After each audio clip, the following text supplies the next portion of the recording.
बताओ तो दोगला के ना रहला कि ये नतीजा होखेला। आए ना रही खेत पे तो का करे कि होई तो जैसे मर्जी वैसे जोत के चल जिया सन। आए आई हो भगवान हई हयारी तंचो कुल हुई तो छोड़ देगा मोचका बारा। अरे जा हो तो ट्रैक्टर ना बिगड़ जाए तो फिर से बात कर दोगलू। आए बताव हमर मरद ना रह तो कहनी कि मेहरारू चौवा बानी तंचे चल के जोत दिया, लेकिन हई होई तो जोतले बा कोनर होई तो कुल छोड़ देले बा। आए ढेर पुराना ड्राइवर भइल बाड़ा। आए दोगला जोता तारे से ना ताकि पैसा ना लेब, जैसे छोड़ले बड़ा ना वैसे हम पैसा ना देम ना तब तार देखिए तार का हाल होई।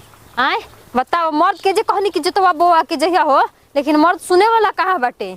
अब कह है इतना आर कौन करिया तू करी काहे गरम बड़ हो। अरे का करिए देवर बबुआ बताई कौनी ह के जे मोथुया के ड्राइवरवा के कौनी ह के जे तनी हमर खेतवा जोत देही आ देख ले तनी अरी अरी हमर मरद नहीं तनी अरी अरी बढ़िया से तो कर देही। हां कौन त देखत भाई हो तक लही अरी अरी अरी अरी कुल छोड़ ले बा एकदम ना रो का ना हम घरे तनी रनिया।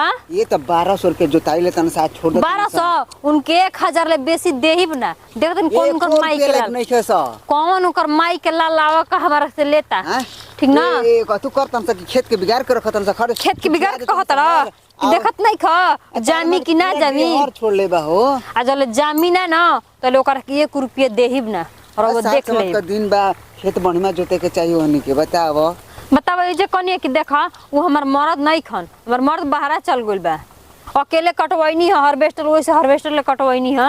हां तो फरसा लेके कोड़ द फरसा ले कोड़ देता नहीं कि वो करे ले कोड़ब वही ड्राइवर ले कोड़ब जन जोतला से ओकर ले कोड़ब चल हमार आर कोन कोड़ आ तब पूरा पैसा देम ते 1 रुपया ना दे ले होले अतना में 2 किलो गेहूं होई तो बताई तो कहां के कम बा हैं। लेकिन सब जे परेशान होखला तो वो अपने से परेशान होखेला पैसा लेता ना लेकिन अपन मर्द से कहनी कि तू जोतवा बोआ के जा पैसा लेता ना जा। यहाँ लोग के तेल के भाव बढ़ता है अब यहाँ लोग के बढ़ता भाव तेल के भाव बढ़ने देने के अथु के भाव बढ़े ड्राइवरी के के भाव बढ़ता जोताई भाव बढ़ता पोरसल रहे 1000 के मन से 1200 तो ना हमरा पता चली हम 1000 दे 1000 ले बेसी देब ना।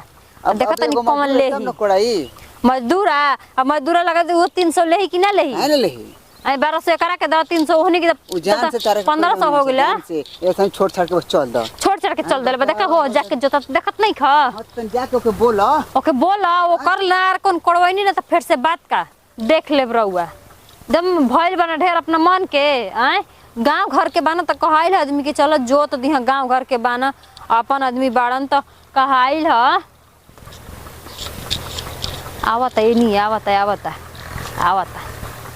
आवे नहीं आवता आ फिर डरन मुड़ा ले डरन ना आइब गौवा में ना आइब। आए गौवा में आव ना तू आर कौन हमार कहले ना आके ना छिटल बिया ना तो देख लियो तार माई बहिने के ना कह देनी गाँव में चल के ना तो फिर से बात का घरे ना जाइब जा तनी पहले ओकरा की कब की हेई रंग के खेत रोपाला बोआला।